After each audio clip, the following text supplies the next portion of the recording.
Vintage, beyond It was billed as the ultimate sports podcast. I told you, all of my critics, I told you all that I was the greatest of all time.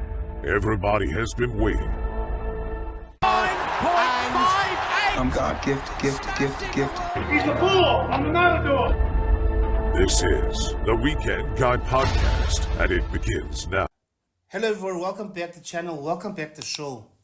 Welcome back the week after an epic sporting weekend again. Yep. Yeah, the EPL was on fire this weekend.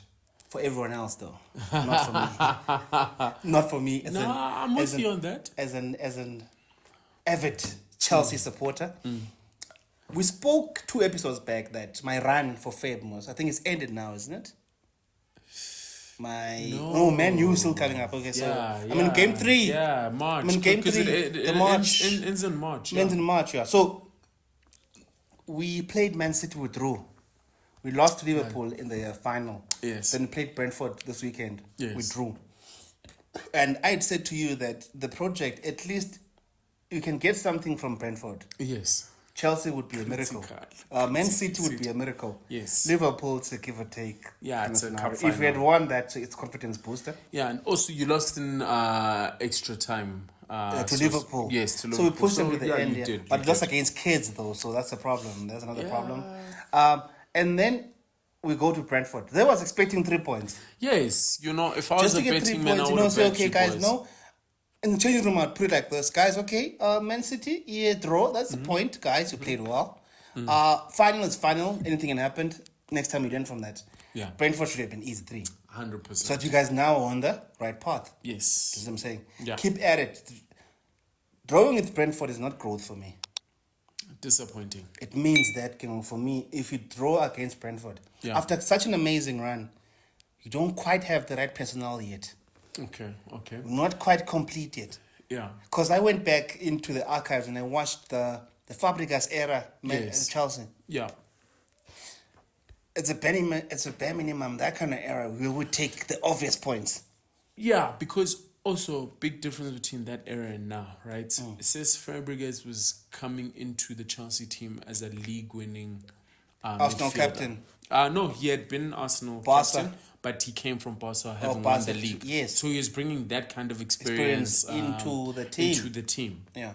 Yeah. So when you look at the current Chelsea setup, outside of Thiago Silva, there's not much league winning experience. There's World Cup winning though.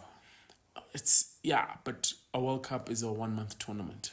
But the problem So is that managing yourself over 1 month versus 9 months is 2 different things.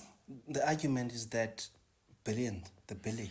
Yeah. No, because- and I'm looking away from the price tag. Yeah. I'm now looking at league experience Yeah. or league winning, because you can have guys who are experienced in the league and command a hefty price tag, but if they don't have any league winning experience, how do they know when to pace themselves, when to apply that pressure?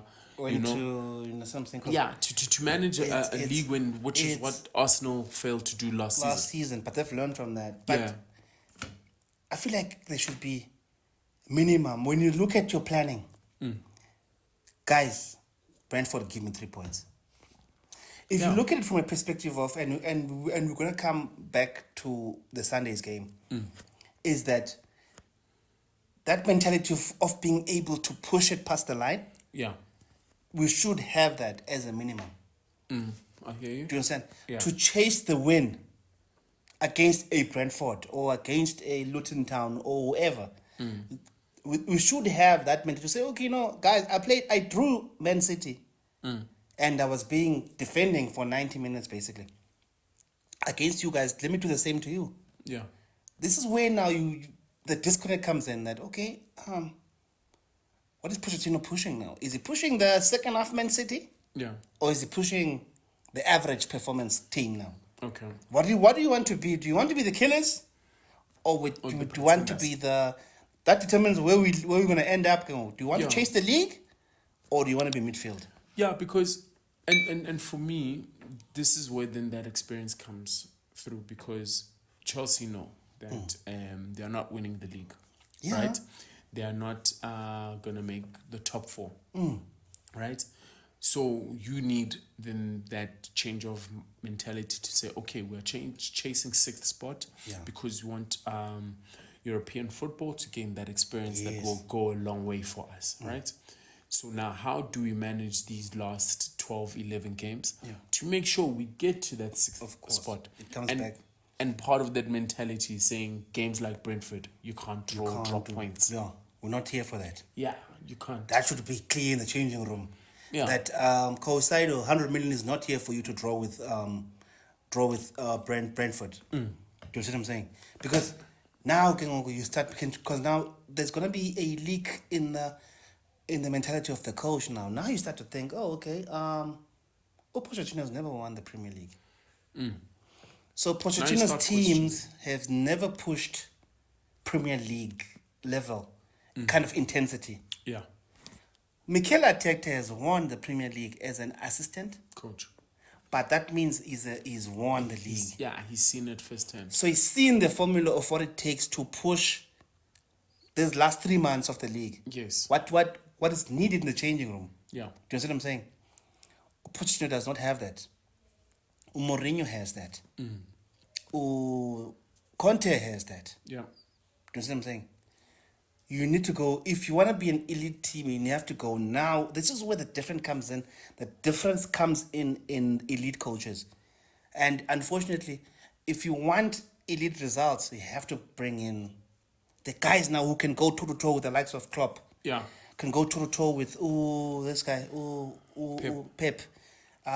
Even the guy, the coach, what's that miracle team won the league out of nowhere? Rodgers. Yeah, no, not Rodgers. Never won the league. Leicester. Leicester won the league out of But nowhere. it was coached by the Italian coach. That old man.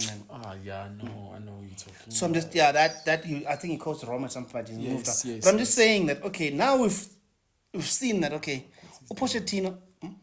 Now I'm now trying to find his name. I'm trying to remember. But no, quick. Okay. So judging from this 3 months period, this 3 game period we talked about, and taking the entire season into account, yes. If you were to ask me the question, should Poch go? I'd say yes. Right now? No, end of the season. Gee, but he just started though. No, because you have to look at it from a mentality of you can start. Mikel Arteta started Arsenal. He was never 10th or 11th or 12th or something. No, but he was 13th, I think, his first season.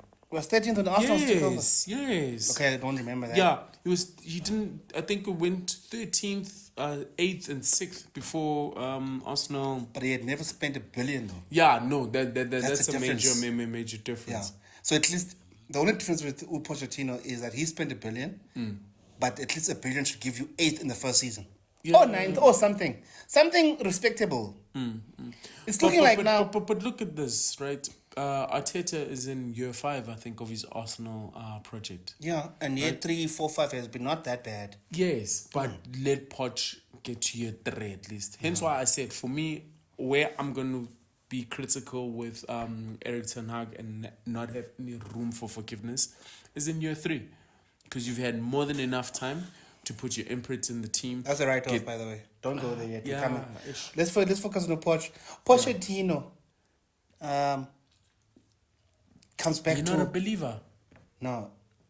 Remember, I said to you that, a litmus test. You take a litmus test in the stage of the season. Season is only 2 months left now. Yeah. So, and you take into account the run you're on. Which teams are you playing? And how do you play? Pega, he just put in the first ingredients. No. You played Man City. And if you analyze the game properly, we were defending and counter-attacking. We're not playing our game. Yeah, but let's be honest. Let's be honest. The points, though. No, it's fine. It's fine. But from a tactical perspective, did he not then get it right? Because you did not get hammered. No, he didn't. So he was there to absorb. No, it's just not even a single moment where we played our own game. Yeah. So which means we don't have a game. But it's still in year 1 though. Because when you're playing champions like Man City, if you walk away with a draw in your first year as a coach, you shouldn't be competing with Man City as an equal. So in year 1 under Poch's reign, a draw against Man City should feel like a victory because that is showing progress that you can actually keep up. Yes. So when we are judging, you say, okay, Man City's a draw at Man City. That's progress. Yes. At least we are not bad. Yes. But then Liverpool comes. Yeah. Okay. Then what do you call that? Oh, that's a cup final. No, that's a cup final with 100% of the Liverpool stars injured, Yes. like the entire first team. Yes, but Then kids come through. yes, but at the end of the day, right? How long has Klopp spent time even with those kids? Okay, that's fine. Everyone has bought into that philosophy, and as you said in your observation, the guys from Chelsea also look starstruck because why? Outside of Enzo, how many guys they have final experience? Take out Sterling, also. Yeah. Right? So you could have said everyone was experiencing that for the first time, and you guys refer to what you know, right? And the guys who've had a coach drilling the same philosophy the longest in those tough moments, they actually stand up. And also, when you look at that final, who scored? The most experienced Van player. Dijk. Yes. So the senior Twice, by the players. way. Yeah. I thought the first goal was a goal. That was a goal. Just to hear but that was a goal for me. Yeah, but more than anything else, you can't want him out That's after fine. one Okay, season. that's fine. That's Or fine. Sapeg, Next no, game. Sapeg. Next game. Brantford. What is That's that a one? disappointing result. That's a You see, this disappointing is where we need result. to look at it from a perspective of what lessons are being learned from Man City. What lessons are being learned from Liverpool? Why don't they equate to Brentford at least? So that at Okay. least we say, okay, now we've got a minimum standard Standard. where we are. At least we know that, okay, we learn from Man City, we learn from Liverpool, Brentford, then we apply, then we win. Then that means, okay, guys, so you now you're learning. But now it looks like we're not learning, we're just maintaining a straight line now. Yeah. Do you understand? So the progress not evolving to, the graph is not having that spike. Yeah. It's just a constant line of learning. Okay. Fair And unfortunately, if you keep this up, we end up 14th or 15th on the log. Yes, but in his first season, right? In That his is first season understandable. of an experienced Premier League Coach. That's the difference here. With an inexperienced team. Doesn't matter. But it does though, because if we go back to the beginning of the season or even halfway through last season, right? Majority of these players, Poch did not have a say about recruitment. I understand what It you was Todd Bowley buying them, Yeah. right? So he gets given a team, and then they say, run with it, Okay. right? And after But 1 year... we're not 100% sure of that. No, but it is, because by the time he was appointed, right, you guys had already done the majority of your buying. Buying, yeah. Right? It's fine. So they were like, run with it, right? So the now next big transfer window, which will be now in June, July, Yeah. he can then sit with the board and say, okay, I've spent a year with these people. This is the way I play. No, it's easy. Nicholas Jackson is garbage. But you see, he's had time with Nicholas Jackson. But he can then say, go find me a striker like 1, 2, and 3 because I want to play like 1, 2, and 3. Next season, you can then judge him because why?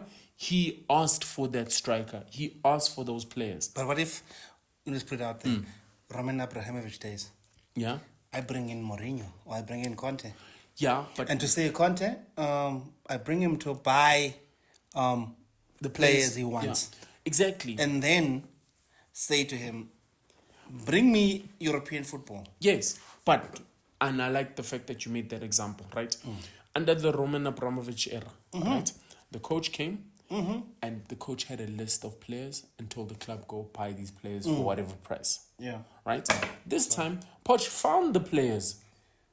But Poch had the current window because we had financial fair play. No, but that's tricky. But for example, right? So what kind of coach is that you don't even buy one player? Like you don't even buy a player in January. Yes, but how do you justify, right, buying a player, right, when the club tells you, Echo, we've spent 400 million on But to players. say, okay, Nicholas Jackson is garbage. I need a striker. Yeah, but Get a fucking striker from Newcastle, for example. No, Those guys are better than what he will no, get. we tell you, Guti Joe, we've spent 400 million. We're Timo not Werner, buying. we just missed out on him. We should have come back. Never. You sold him for a reason. Yeah, but still, But look, he's not that hot at Tottenham. Tottenham. But we need a striker. Yes, but all I'm saying is, and I'm going to defend Poch in this regard, right? Give him a transfer window to buy his players and then judge him on that. Because you guys had already had the players. It's flippant disappointing though. That remember I said to you, I thought at this stage, 2 games into the March run, Yeah. at least I'll be 8th. Because I knew that That's not happening. Man U, the people above us will be dropping some points because the games are tough. If you're like 8th at least, that would be like, okay, I've moved from 10th where I was when we started this thing. I was 10th. I'm now 11th. Yeah, you're going nowhere And slowly. and people have lost games. So like the problem is, Go. we are 11th. After coming past, if we had won this game, I think it would be like 9th or 8th or something, the top half of the table. Do you see what I'm saying? So, Still without European football. yeah, I've lost hope, let me be honest. With the Poch. But also, why are you losing hope, right? When if you are 7th or you are 16th, you still don't have European football. If not, no. The reason we want to be 8th or 6th, okay, let me not go even 8th. I said 6th. Is you want European football For next season. That's yes, so the boys can gain experience. You can have your push towards saying, okay, no, I'll be top 4 in the next 2 to 3 years. If we don't do that this season again, by the way, let me make an example about Enzo. If Enzo does not play European football this year and the next year, his development is stagnant now. Yeah. You're making him like a Premiership World Cup winning player. You want him to be your who's that boy? Hong Sung Mung at Tottenham, the captain. Son. So your objective is to play Premier League and be just Premier League. But these things take time, though. No. Sihle. Conte came in at Chelsea. Yeah. With the players he had, not buying anyone. Not a chance. He spent. Spent with whom? Hey, I don't have the facts right now, but Conte. But that's why he also even left Inter, because Inter were like, we're not giving you money. So he was like, fuck it, I'm leaving. so Conte you need was to look spoiled. at you need to look at yes, it's both because he Conte won. was under the Abramovich days, so He you did, can't and say he without won. buying players. Abramovich was spending that guap. Okay, but here's what I'm saying to you, Poch Tino failed at PSG to manage superstars. Sure. Ever since can Tottenham, agree with that. ever since he left Tottenham, he's not produced anything amazing. And at the current stage, At the moment. Yes. But you cannot say he hasn't produced anything amazing, because after PSG, this is his first project. it's not. It's No, he didn't go anywhere Yeah, it after is, yeah, it is, yeah. PSG. That's what I'm saying, Andile, right? If he stays one more season, at the end of next season, judge him all you want. Because in terms of understanding the team, this season is a write-off. Yeah, man. So, look, you guys are a project. Let the man cook. Let the man cook. I think that's my last advice for Chelsea I'm with fans. the London guys. They don't need to cook for so long. If the pot is not cooking, it's time to move on. But guys, I don't know when it comes to you guys, what are your opinions on this scenario? But please feel free to give us a like, Yeah. subscribe to the channel, share the views, guys. We want more interaction with you guys.